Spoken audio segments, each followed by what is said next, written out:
할렐루야. 말씀을 함께 보겠습니다. 역대하 33장 12절 13절. 그가 환난을 당하여 그의 하나님 여호와께 간구하고 그의 조상들의 하나님 앞에 크게 겸손하여 기도하였으므로 하나님이 그의 기도를 받으시며 그의 간구를 들으시사 그가 예루살렘에 돌아와서 다시 왕 위에 앉게 하심에 므낫세가 그제서야 여호와께서 하나님이신 줄을 알았더라. 아멘. 역대상하 19번째 시간입니다. 자, 오늘은 14대 왕인 므낫세 왕을 중심으로 해서 함께 은혜를 나누고자 합니다. 므낫세는 유다의 14대 왕입니다. 그는 12살에 왕위에 올랐고 55년 동안 통치하는 은혜를 누렸습니다. 남유다의 왕들 중에서 가장 오래 통치한 사람은 누구며 몇 년입니까? 이렇게 이제 한 문제가 나오죠. 그러면 므낫세 55년 이렇게 왜냐하면 가장 길게 통치한 왕이기 때문에 그 정도. 그다음에 두 번째 긴 왕도 있긴 합니다. 52년. 근데 약간 길게 통치한 왕이니까 한 문제는 나오지 않을까 이런 생각을 한번 해보고요. 하나님이 왜 그에게 55년이라고 하는 긴 세월 동안 통치하는 것을 허용했을까? 이런 것도 한번 나름대로 묵상하면서 말씀을 보았습니다. 자, 일단 므낫세를 보기 전에 므낫세는 일단 어떤 왕으로 기록되어져 있냐 하면 여호와 보시기에 악을 행한 왕이라고 이렇게 2절에 명확하게 말하고 있습니다. 그래서 이제 33장에 보면 악을 행하였다라고 하는 말이 3번이나 기록되어져 있는 것을 우리가 찾아볼 수 있죠. 그래서 그는 일단 2절에 여호와 보시기에 악을 행하여라고 말합니다.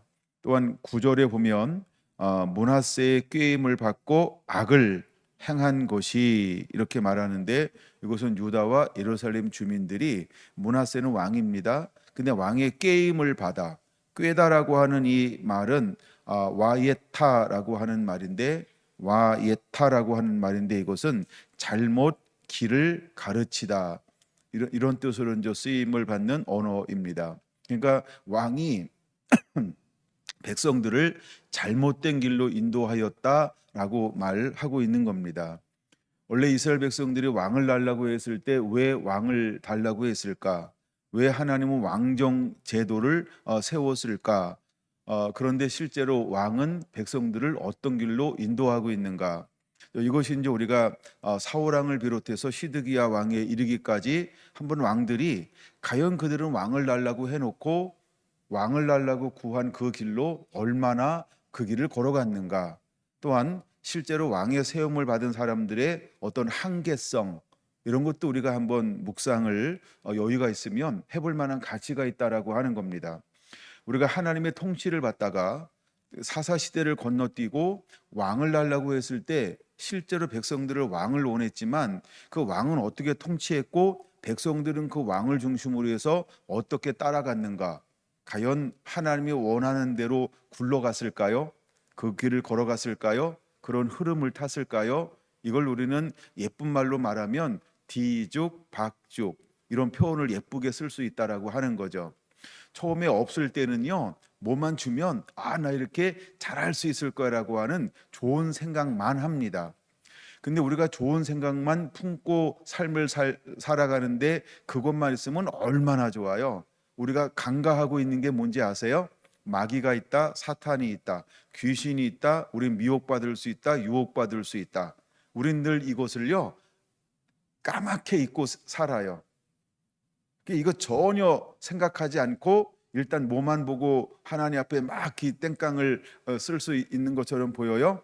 그렇죠? 우리에게도 왕이 있으면 참 좋을 텐데, 우리도 왕이 있으면 참 좋을 텐데, 그냥 우리는 좋은 것만 생각하고 할 수 있어요. 근데 좋은 것만 가지고 해서 하나님께서 주셨을 때 그냥 하나님이 좋게만 갈 수 있도록 우리가 스스로 결단하고 판단하고 그 순간순간 선택해서 우리가 기쁨과 즐거움과 자원함으로 순종하여 가면 얼마나 좋겠어요. 근데 우리가 이 땅에 사는 동안, 즉 주님께서 이제 재림하시기 전까지는 어떤 일들이 끊임없이 우리 안에는 벌어진다는 것을 우리는 평상시에 생각하지 않고 살아가는 것처럼 보일까요?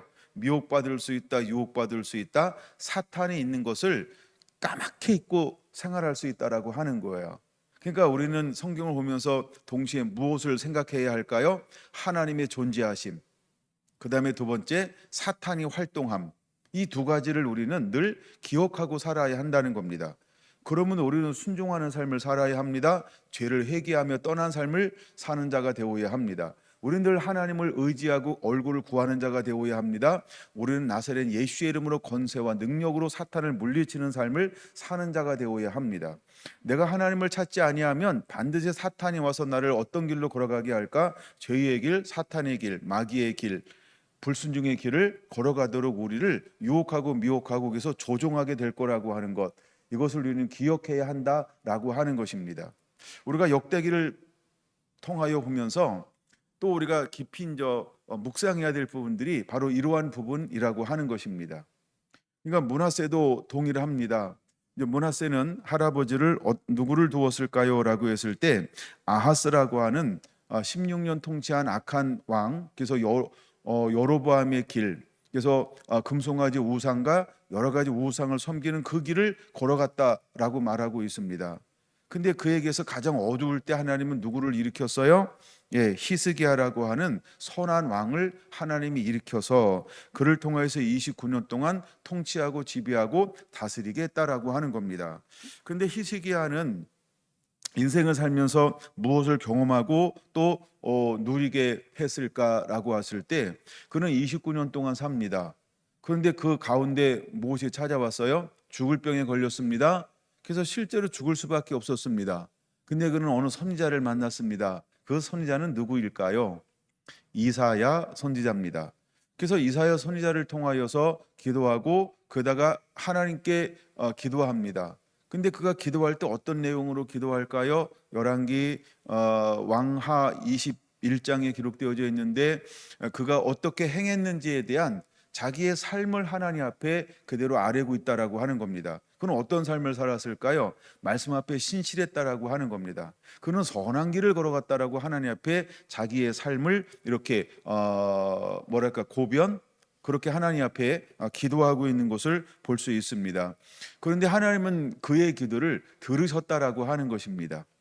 그러고 나서 그 증표로 어떤 일을 행하냐 하면 해가 뒤로 10도나 물러가는 초자연적인 역사가 일어났습니다. 그러니까 이제 이런 일들을 경험해요. 그리고 난 다음에 다시 통치를 하면서 얻었던 아들이 누구였을까요? 므낫세라고 하는 겁니다. 왜 그 이후에 얻었다라고 표현하냐 하면 므낫세가 왕위에 올라갈 때 나이가 16살이 아닙니다. 그는 15년 더 살았잖아요. 근데 그를 12살이라고 표현하고 있다는 겁니다. 그러면 히스기야가 죽을 병에 걸렸다 하나님의 놀라운 은총으로 살아났다. 그리고 나서 태어난 아들이 누구였다? 므낫세라고 하는 겁니다. 그러니까 므낫세는 12살의 왕이 되었습니다. 그리고 52년 동안 통치하게 되어지는 것입니다. 그랬던 왕 므낫세였어요. 근데 그런데 히스기야는 그 아들에게 무엇을 물려주지 못했을까요? 하나님을 물려주지 않았어요. 다시 말해서 성경을 물려주지 않았어요.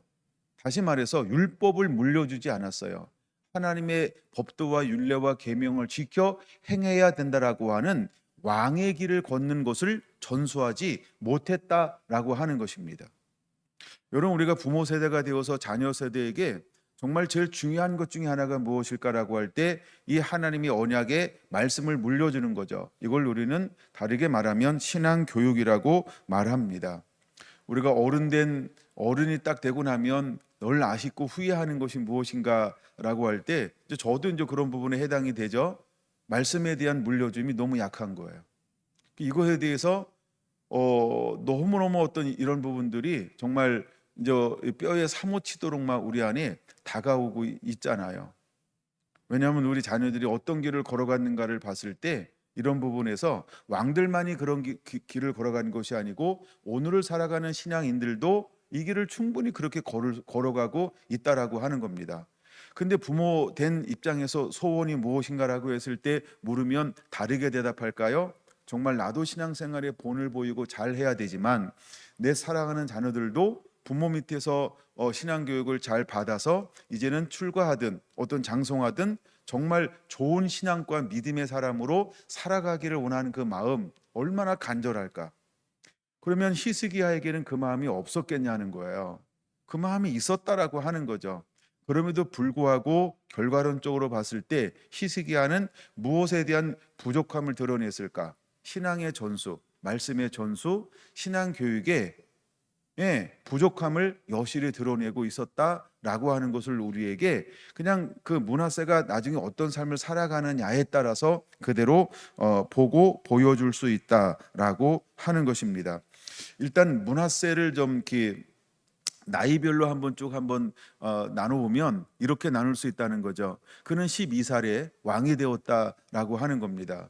그리고 20세 전후가 되면서 그는 무엇을 했을까? 이제 2절에서부터 7절에 나오는 모든 우상 숭배의 길을 걷기 시작한다라고 하는 것입니다.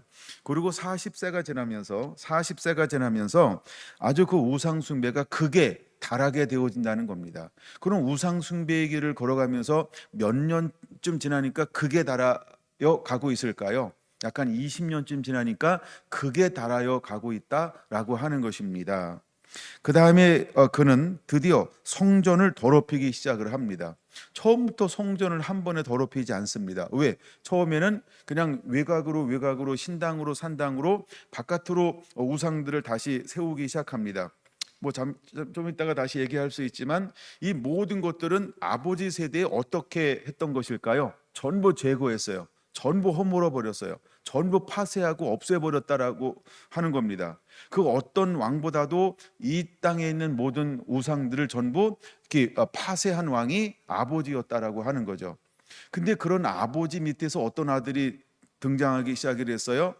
므낫세라고 하는 이걸 다시 복원하고 세우는데 아까 얘기했던 것처럼 19절에 보면 뭐라고요? 유다와 예루살렘 주민이 므낫세의 꾀임을 받고 악을 행한 것이 이렇게 표현하고 있다는 거예요. 그냥 전체 읽으면 이래요. 여호와께서 이스라엘 자손 앞에서 멸하신 모든 나라보다 더욱 심하였더라. 그러면 여호와께서 이스라엘 백성 앞에서 멸한 나라들은 누구를 말하는 걸까요? 주변국 플러스 가나안 땅에 살고 있는 7족속을 말하는 거예요.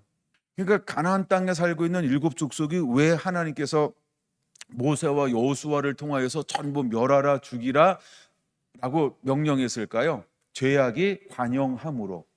근데 그 죄악에 간영해서 하나님 보시기에 악함을 통해서 그들은 멸망할 수밖에 없고 회심할 이제 여지가 없으므로 하나님께서 이스라엘을 거룩한 제사장 나라를 만들어서 그 땅을 집어넣고 그 땅을 하나님께서 주셨단 말이에요. 그리고 실제로 여호수아를 통해서 그 땅을 완전히 점령하게 하고 그 땅에 사는 사람들을 죽이는 것을 하나님은 전혀 유해치 아니하시고 그걸 허용했단 말이에요. 근데 지금 시간이 지나고 보니까 누가 이 땅에서 토해내야 할 그 처지에 처하게 되었을까요? 거룩한 제사장 나라가 되어야 할 이스라엘이 또 분열 국가가 되어서 남유다도 그 상황이 되었다라고 하는 거예요. 근데 어떤 왕들보다도 가장 그 땅을 더럽힌 왕이 누구라고요? 여호람보다, 어쩌면 아달랴보다 더 그 땅을 더럽힌 사람이 누구라고요? 므낫세 왕이라고 하는 거예요. 근데 므낫세 왕이 되기 전에는 그 땅이 어떤 땅으로 회복이 되었을까요? 가장 깨끗하게. 어떤 왕보다, 그러니까 다윗 이후에 어떤 왕보다 가장 깨끗하게 회복이 한번 일어났단 말이에요. 근데 어쩐 일로 하나님이 이곳을, 므낫세는 그 땅을, 그 어떤 땅보다 깨끗한 그 땅을요 가장 더럽게 만들었던 사람이 므낫세였다라고 하는 거예요.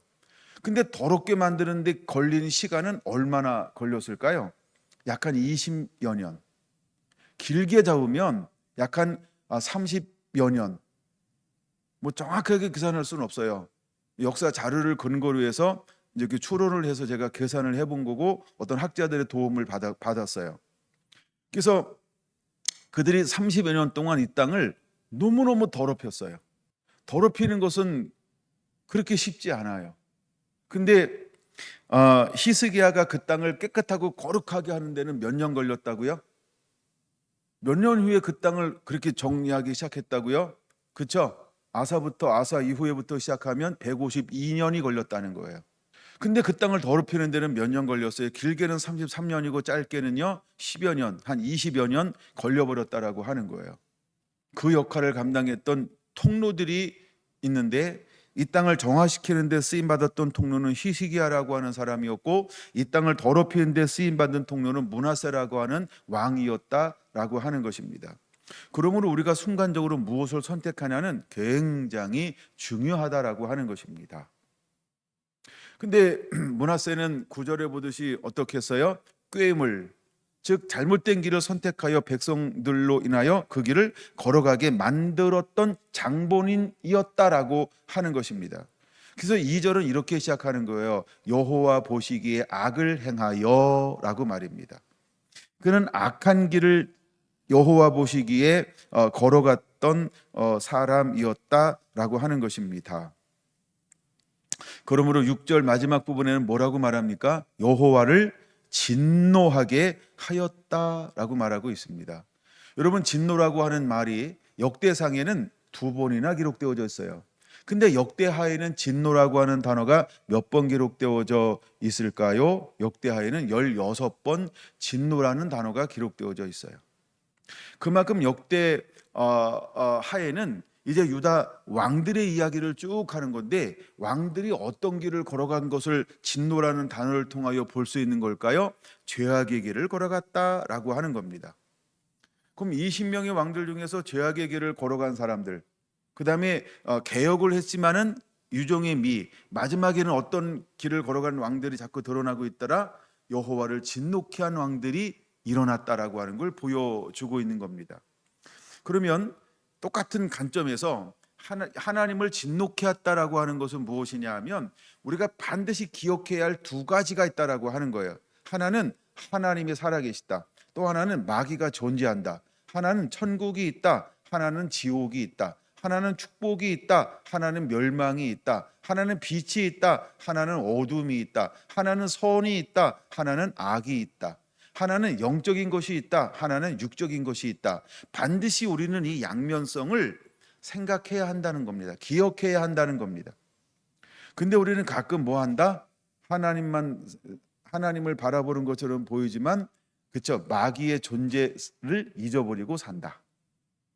그리고 마귀가 어떤 존재인지를 인식하지 않아요. 이걸 잊어버리고 살아요. 많은 경우에 이걸 잊어버려요. 우리가 깨어 있으라라고 하는 게 뭘까요? 마귀를 설명할 때 많은 말씀에 쓰는 단어가 뭔지 아세요? 깨어 있으라, 이 단어라고 하는 겁니다. 왜 깨어 있어야 될 목적과 이유는 무엇일까요? 어둠이 있다는 거예요. 마귀가 있다는 거예요. 죄악이 있다는 거예요. 유혹이 있다는 거예요. 미혹이 있다는 거예요. 조롱도 있고 멸시도 있고 그다음에 육적인 것도 있다는 거예요. 계속 욕심을 잉태하게 만드는 거고 스스로 잘못된 판단을 하게 만든다라고 하는 거예요. 근데 우리는 이것을 어떻게 합니까? 전혀 의식하지 않고 한쪽만 생각하는 것처럼 보인다는 거예요.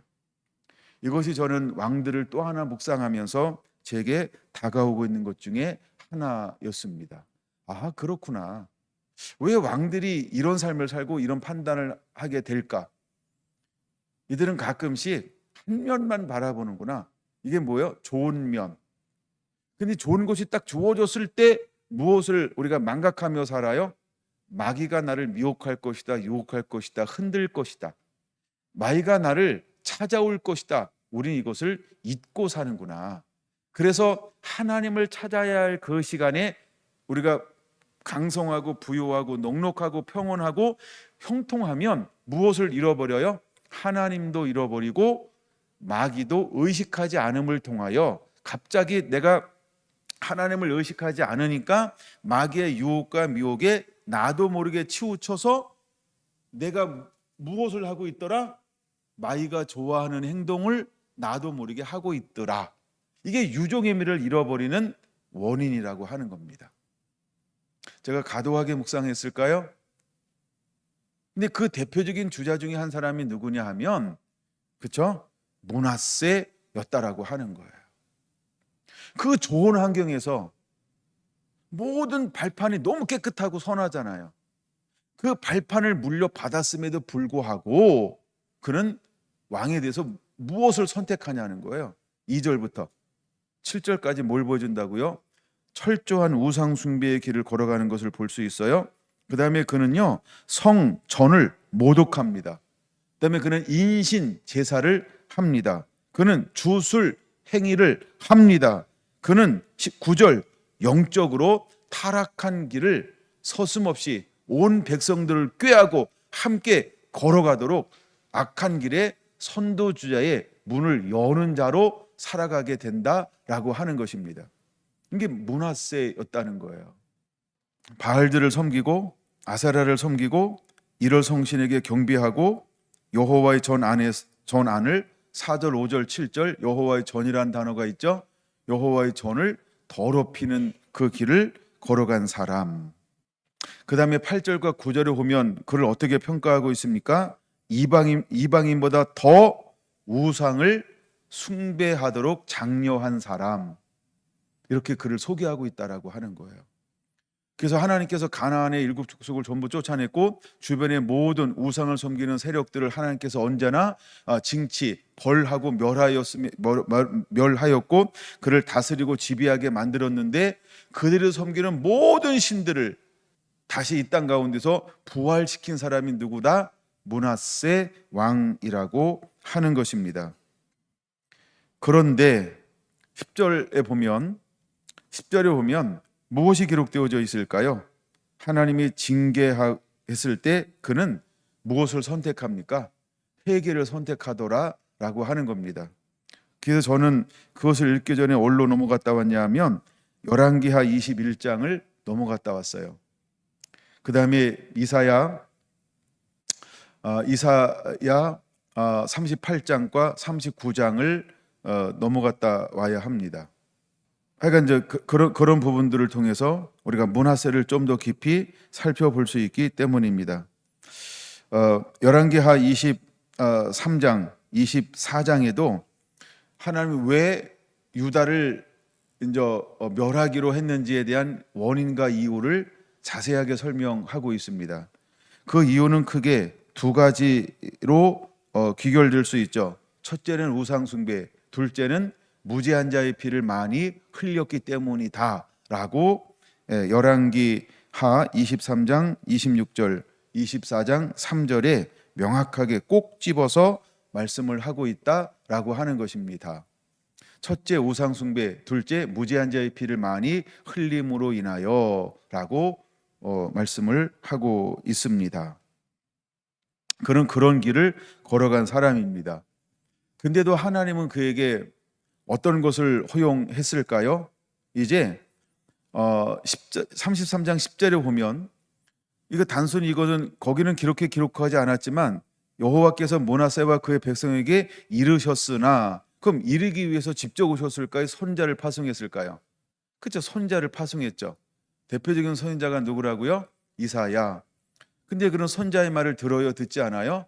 듣지 않음. 그러니까 거기는 안 보이니까 하나 적어놔야 돼요. 선지자를 파송, 선자를 보냈다라고 하는 겁니다. 그건 하나님이 므낫세도 죄 가운데 있고 우상 숭배하고 무죄한 자의 피를 흘리고 모든 백성들을 꾀하여 잘못된 길을 걸어가게 할 때도 하나님은 여전히 그에게 무엇을 하신다? 자비와 긍휼과 은혜를 베푸시고 있다. 돌아와라고 말씀하고 있다라고 하는 것입니다. 그래서 하나님이 그에게 무엇을 줬냐면 이제 11절 아수르에 끌려가서 쇠사슬에 묶여서 그를 끌고 가게 만들었어요. 근데 거기서 몇 년을 보냈냐는 이제 학자들이 여러 견해가 있어요. 짧게는 1년에서 2년, 길게는 5년에서 10년. 근데 여러 가지 먼저 학설들을 주장하면서 어떻든 주장입니다. 성경은 몇 년이나 포로 생활했다 이게 없어요. 근데 그가 그 가운데서 무엇을 냈다? 거기서 회개하고 있더라는 거예요. 그러면 우리에게 고난은 무엇도 될 수 있다? 하나님을 찾고 회복할 수 있는 시즌이 될 수 있다라고 하는 겁니다. 그러니까 우리가 고난은 장차 나타날 영광과 좋게 비교할 수 없게 만드는 것도 지혜다라고 하는 겁니다. 그러니까 우리는 환난이 다가왔을 때 무조건 환난을 거부하고 환난은 저주야 라고만 바라보는 개념이 아닌 환난을 통해서 무엇도 얻을 수 있습니까? 므낫세처럼 회개할 수도 있다라고 하는 것입니다. 그래서 여러분, 우리에게 환난이 오는 것은 기회다. 이 나라 이 민족에 우리가 끌어안고 기도할 때 이 환경을 통해서 우리가 무엇을 또 얻을 수 있을까요? 철저하게 회개할 수 있고 연단받을 수 있는 시즌도 될 수 있다. 그러므로 우리가 어떤 일을 만나든지 감사하며 주님이 우리들을 향한 그 놀라운 섭리를 바라보는 것, 그를 깨닫는 것, 이것은 굉장한 은혜다라고 하는 것입니다. 그래서 저는 오늘 본문을 12절, 13절로 잡아 보았습니다. 그 다음에 14절은 무엇이 기록되어져 있나요? 회개한 이후에 므낫세는 어떤 길을 걸어갈까요? 회개한 이후에 므낫세는 어떤 길을 걸어갈까요? 할 때 그는 개혁의 길을 걸어간다라고 하는 겁니다. 왜 개혁의 길을 걸어갈까요? 13절 마지막 부분 때문에 그렇습니다. 그는 포로로 끌려갔을 때 거기서 회개하고 나서 무엇을 알게 되었을까요? 그제서야 여호와께서 하나님이신 줄을 알았더라. 그는 어디서 여호와 하나님께서 하나님이신 것을 이제 인격적으로 만나게 되나요? 포로로 끌려가서, 즉 고난 가운데 있을 때, 가장 낮아졌을 때, 모든 것을 잃어버렸을 때 그는 거기서 누구를 만나요? 인격적으로 하나님을 만나는 것입니다. 그리고 하나님을 만나는 동시에 하나님은 므낫세에게 어떤 은혜를 허용해 주는 거예요? 그렇죠? 아수르, 너 그를 영원히 포로로 잡아둘 수 없어. 그를 놓아줘. 다시 보내. 이랬더니 아수르가 어떻게 했습니까? 보내는 거예요. 마치 요나가 물고기 속에서 나오는 것처럼 영원히 어둠이 해기한 그를 잡아둘 수가 없어요. 그러므로 우리가 어둠에서 벗어나는 방법은 무엇일까요? 하나님을 찾는 거라는 거예요. 죄에서 떠나고 돌이키는 것이라고 하는 거예요. 그 원리 하나를 꼭 배우게 되기를 바랍니다.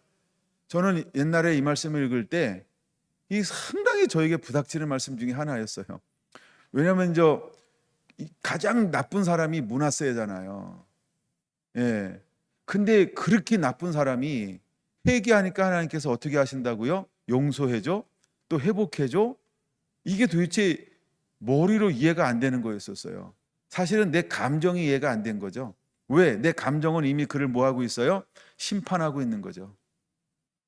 그러니까 나는 그게 이해가 안 되는 거였어요. 우리가 보통 인본주의로는 이런 인간은 죽어도 싸, 망해도 싸, 갈기갈기 찢어놔도 싸. 근데 하나님은 회개하니까 뭐였어요? 그를 용서해 주더라는 거예요. 저는 처음 이걸 읽을 때 어떤 하나님을 덜 만난 거예요? 사랑의 하나님, 긍휼의 하나님, 자비의 하나님, 용서하시는 하나님. 나는 십자가 사랑을 덜 체험한 거죠. 모든 죄를 용서해 주시는 하나님 회개하면 저는 그 하나님을 덜 만난 거예요. 여러분은 어떤가요? 그 하나님을 얼마나 여러분 만나고 있나요? 아직도 여러분 안에 용서하지 못할 사람, 품지 못할 사람, 아까 제가 이런 표현 썼잖아요. 갈갈기 찢어도 괜찮은데 라는 표현이요. 그러니까 므낫세는 그 정도의 취급을 받아도 될 만한 인간이라고 생각을 했단 말이에요.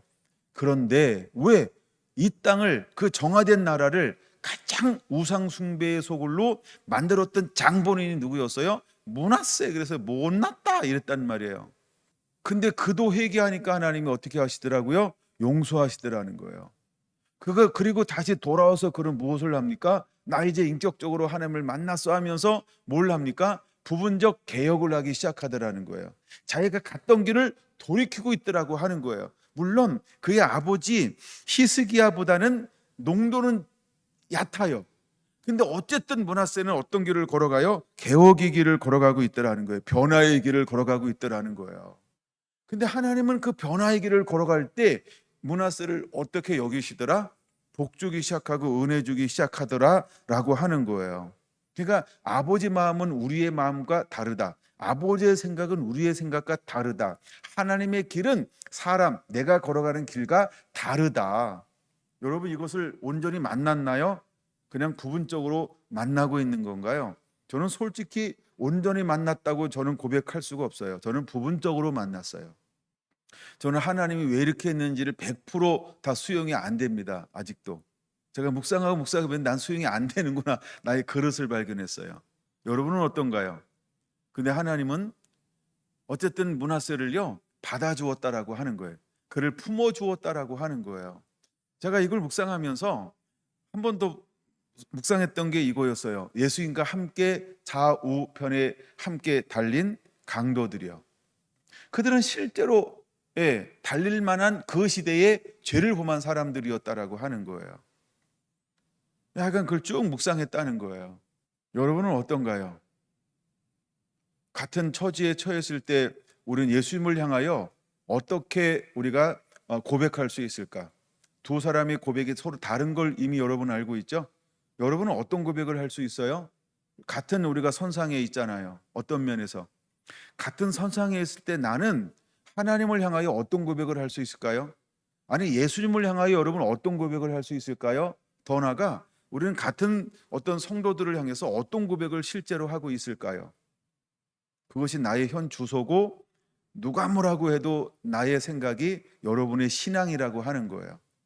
우리가 더 낳고 싶은 곳은 다 있지만 실제로는 그렇지 않은 곳은 올라갈 수가 없어요. 내가 생각하는 것, 내가 품었던 것이 우리가 같은 선상이라고 하는 거예요. 더 높을 수 있고 더 낮을 수 있고 더 같을 수도 있지만 어쨌든 현실에서 나는 내가 평상시 생각하고 판단하고 내가 행동하는 것이 나라고 하는 거예요. 여러분, 우리가 므낫세를 만날 때 여러분은 어떤가요? 우리에게도 수없는 므낫세가 있을 수 있어요. 아니, 내가 므낫세 있을 수도 있고요. 내가 예수님 좌우편에 함께 십자가에 달린 강도일 수 있다라고 하는 거예요. 그럴 때 나는 과연 어떤가? 근데 서로 두 사람이 다른 고백을 하잖아요. 여러분은 어떤 고백을 하고 어떤 고백을 하는 믿음의 사람인가요? 우리가 므낫세를 보면서 한번 묵상해 보는 그런 시간들이 있게 되기를 원합니다. 여러분, 14절 처음에 왔을 때 그는 무엇을 할까요? 성벽을 재건하기 시작합니다. 그래서 그 다음에 그는 군사력을 강화하기 시작하죠. 그 다음에 15절에 와서 무엇을 합니까? 자기가 다시 만들었던 걸요 다시 하나하나 허물기 시작해요. 그러니까 우상 제거를 하기 시작한다라고 하는 겁니다. 그런 다음에 16절은 무엇을 하나요? 성전 안에서 다시 하나님을 섬기기 시작합니다. 그래서 드리는 예배가 어떤 예배예요? 두 가지가 나오죠. 화목제와 감사제를 드리기 시작한다라고 하는 거예요. 굉장히 축약한 거죠. 굉장히 축약한 거죠. 그 화목제와 감사제를 드리기 전에는 먼저 어떤 예배를 드렸을까요? 반드시 드렸던 거예요. 첫째, 속건제, 둘째, 번제를 먼저 드렸을 거예요. 그리고 나서 그 다음에 드려지는 게 뭘까요? 왜? 화목제가 있고 감사제가 있고 자원제가 있어요.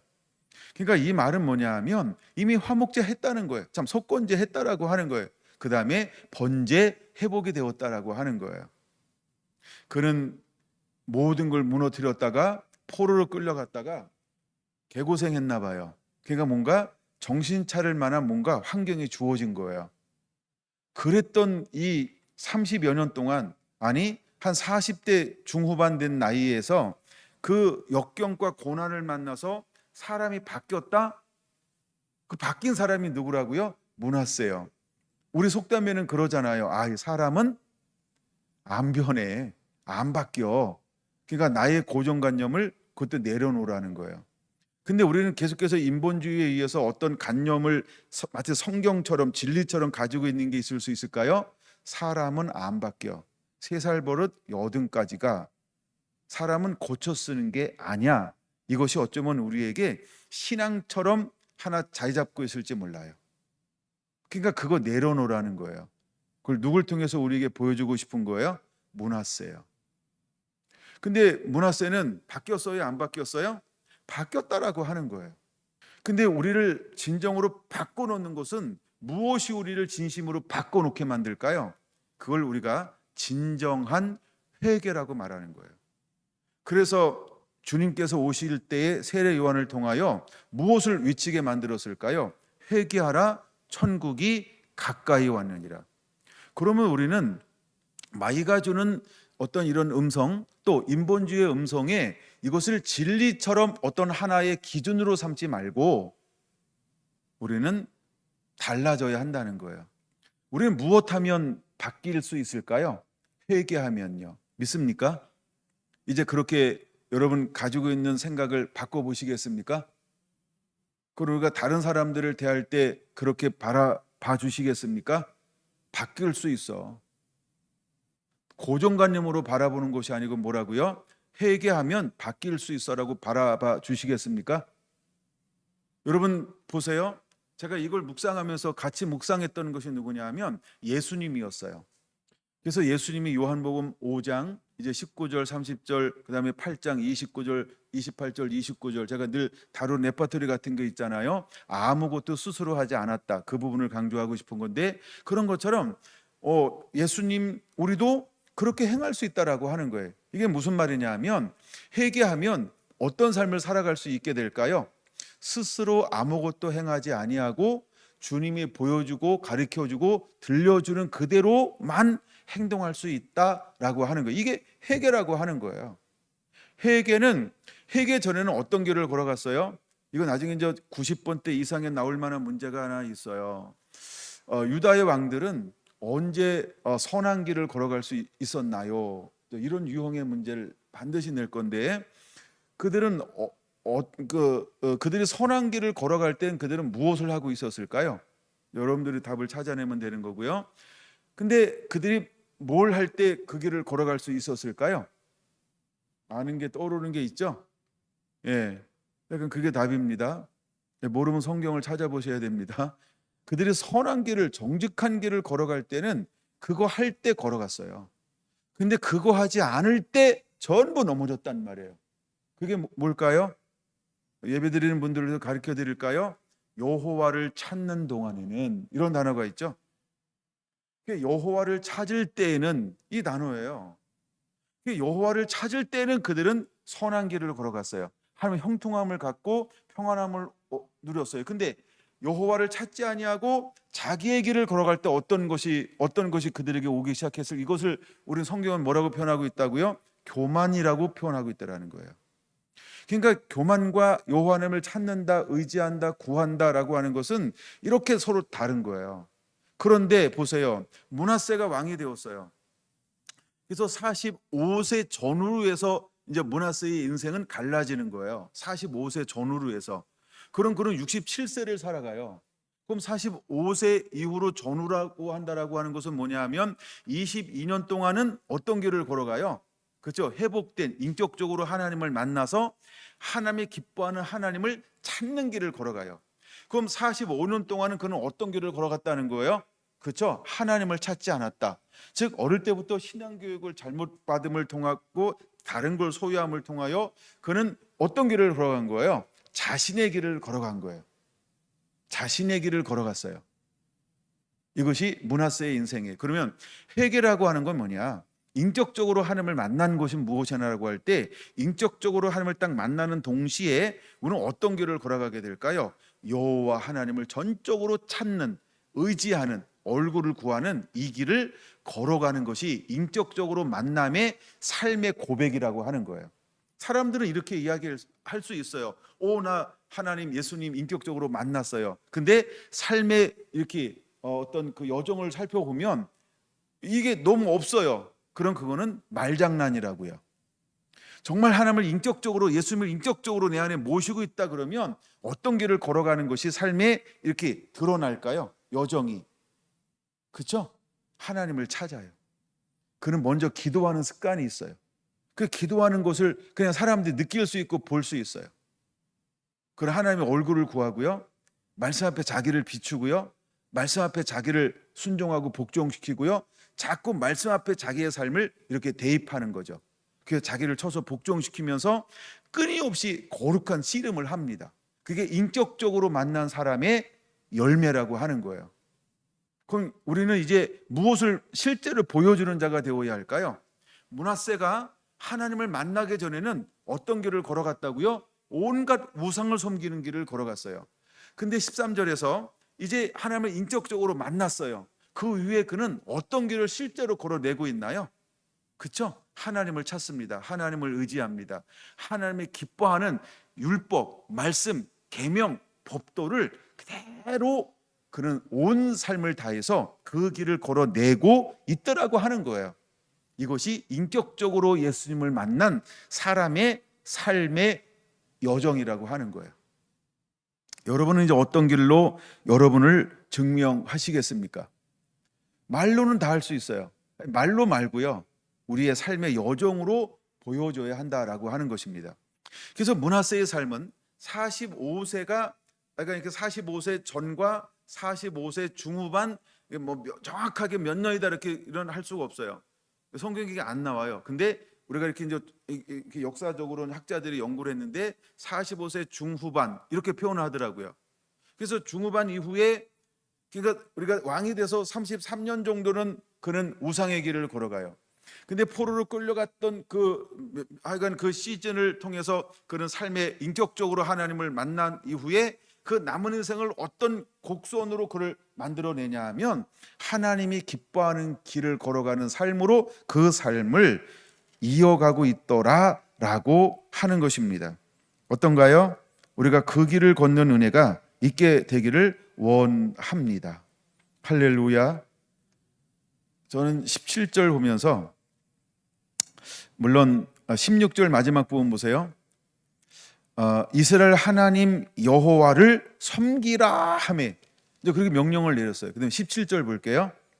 백성이 그의 하나님 여호와께만 이 단어가 저를 깜짝 놀라게 하는 단어 중에 하나였어요. 이거 우리 어디서 들어본 단어인가요? 여호수아요. 나와 내 집은 여호와만 섬기겠노라. 너희도 오늘날 선택하라 할 때 여호와만이라는 단어. 근데 이 단어를 누가 지금 사용하고 있다고요? 므낫세가요. 우리가 인격적으로 만났다라고 하는 것은 이런 변화라고 하는 거예요. 그래서 그는 이제 백성이 그의 하나님 여호와만 제사를 드렸으나 이렇게 표현하고 있어요. 그러니까 일단 그 다음보다도 일단 그 백성이 그의 하나님 여호와만 섬겼더라. 그럼 이제 그것을 위해서 왕이 뭐 하기 시작하는 거예요? 전에는 무엇을 장려하고 무엇을 꾀임했다 길을 인도했다 그랬어요?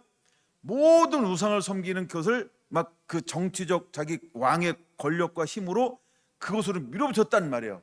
근데 회심한 이후에 자기가 가지고 있는 모든 권력과 영향력을 가지고 어디다 힘쓰기 시작하는 거예요? 하나님만 섬기도록 하는 거. 이게 회심이라고요. 하나님은 므낫세에게 무엇을 보았을까요? 그것을 보기 시작하는 거예요. 이제 우리는 회심을 보여줘야 합니다. 회심은 반드시 삶의 행동의 변화로 드러나야 할 줄로 믿습니다. 그러나 여전히 이거는 우리의 역량이 아니에요. 17절 그 후반에 있는 거예요. 아직도 산당에서 제사를 드렸더라. 백성이 모든 왕들 가운데 이것이 없어진 시대는 한 번도 없었다는 거예요. 미국이 우리가 기독교 국가라고 하지만 거기에 하나님만 섬기는 사람이 있나요? 아니죠. 모든 신들이 다 있어요. 미국에. 하여간 넘어갑니다. 19절 또 그의 기도와 그의 기도를 들으신 것과 그의 모든 죄와 허물과 겸손하기 전에 산당을 세운 곳, 아세라 묵상 우상을 세운 곳들이 다 호세의 사기에 기록되니라. 자, 그러면 제가 보고 싶은 단어가 세 가지인데 첫째는 뭐냐 하면 기도와라고 하는 거예요. 그럼 이제 그가 회심한다면 어떤 삶을 살았다는 거예요? 기도와. 이게 왜 중요한지 눈치채셨나요? 개혁을 했던 모든 왕들의 가장 공통점이 뭐라고요? 여호와를 찾을 동안에는 이라는 단어. 그럼 그가 회심한 이후에 그는 어떤 삶을 살았다는 거예요? 그는 하나님을 늘 첫자리에 모시면서 하나님을 의지했다는 거예요. 그의 얼굴을 구했다는 거예요. 이것이 내가 인격적으로 예수님을 만나고 난 다음에 내 삶에 무엇이 이루어져야 하는지 그것이 여러분의 다시 한번 회복이 일어나게 되기를 원합니다. 두 번째 보고 싶은 단어는요, 모든 죄와 허물. 물론 이어지는 단어예요. 모든 죄와 허물과 겸손하기 전에. 그러면 이걸 나눠야 되죠. 회심하기 전과 회심한 이후의 삶으로.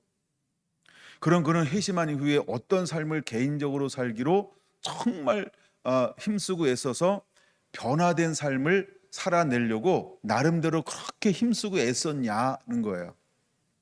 저는 그거를 다시 므낫세를 통해서 묵상해 보는 거예요. 전에 어떤 삶을 살았든 인격적으로 주님을 다시 고난과 역경 가운데 만나서 그 남은 인생을 어떤 길을 가려고 그렇게도 힘쓰고 애썼을까? 그렇죠? 그는 하나님의 말씀대로 살려고 자기를 부단히 쳐서 복종시켰으나 무엇이 부족했던 거예요? 그렇죠? 자신의 역량. 두 번째, 이 죄악의 깊이. 그러면 자신의 역량과 죄악의 깊이는 하나님의 문제일까요? 아니면 그 므낫세의 문제일까요? 이 둘 다가 아니라는 거예요. 뭐가 문제라는 거예요? 어둠의 세력. 이것이 보이기는 방백들과 백성들, 또 하나는 어떤 욕심과 야망을 가지고 여전히 이것을 추구하는 사람들, 그 다음에 그 배후에는 누가 있는 거예요? 악한 영들. 이것의 문제라는 거예요. 근데 므낫세는 회심한 이후에 무엇에 힘쓰고 애썼어요? 하나님의 말씀대로 살고자 힘쓰고 애씀이 분명했다라고 하는 거예요. 그러나 역사는 그를 어떻게 기록하고 있다고요? 그의 우상 숭배와 두 번째 무엇? 무지한 사람들의 피를 많이 흘림을 통하여 하나님의 유다를 어떻게 하기로 이제 정하셨다고요? 멸하기로 작정하셨다고요. 그랬다 할지라도 그가 회심한 이후에 므낫세는 어떤 삶을 살았다? 그렇죠? 하나님의 뜻, 하나님의 기쁨이 되어서 그 길을 살아가는데 온 힘을 다했다라고 하는 거예요. 그리고 나머지 심판은 누구한테 맡기는 거예요? 하나님 앞에 맡기는 거예요. 그러므로 여러분, 어떤 죄를 범했든 어떤 사람이 그런 질문을 하는 거예요. 이게 우리가 일본에 갔을 때도 이제 어떤 이런 큐티라는 시간이 있었어요. 신앙 토크라는 시간. 그래서 질문 7가지를 주어서 미리 이제 그걸 이렇게 묵상하게 한 다음에 실제 1시간만 동안 그들이 이제 그 질문하는 것을 3명이 이제 패널처럼 앉아서 하나하나 이렇게 이제 나누는 시간이 있었는데 그 중에 하나가 이 질문이 있었어요. 막 이렇게 죄를 범하고 막 엄청난 죄를 범했는데 회개하면 그 다음에 용서받습니다. 그러면 믿음대로 살고 말씀대로 살려고 했던 사람들이 뭐죠? 억울한 거 아닙니까? 뭐 어떤 이런 종류의 질문이 하나 있었어요. 우리가 그럴 수 있다는 거예요. 근데 지금 이 므낫세는 그것을 우리에게 명확하게 보여주는 사람 중에 한 사람이라고 하는 거죠. 그래서 우리가 회개하면 용서받지 못할 죄는 아무것도 없다. 그다음에 여러분들도 일상적인 삶 속에서 정말 인격적으로 회심해서 삶의 궤적이 회심한 삶의 열매의 삶을 살고 있다고 한다면 우리는 그를 향하여 어떻게 해야 될까? 돌을 던지면 안 된다라고 하는 분명한 것을 가지고 또 나를 향하여서도 하나님은 어떻게 해줄까요? 그렇죠? 전혀 묻지 않고 그렇게 하나님의 은혜를 부어주어서 동일한 그 은혜를 누리게 할 것이다. 그것에 대해서 여러분 다시 한번 여러 가지 신앙에 대해서 정리하는 그런 므낫세가 되면 어떨까라는 마음으로 오늘은 므낫세를 나누어 보았습니다. 기도하겠습니다.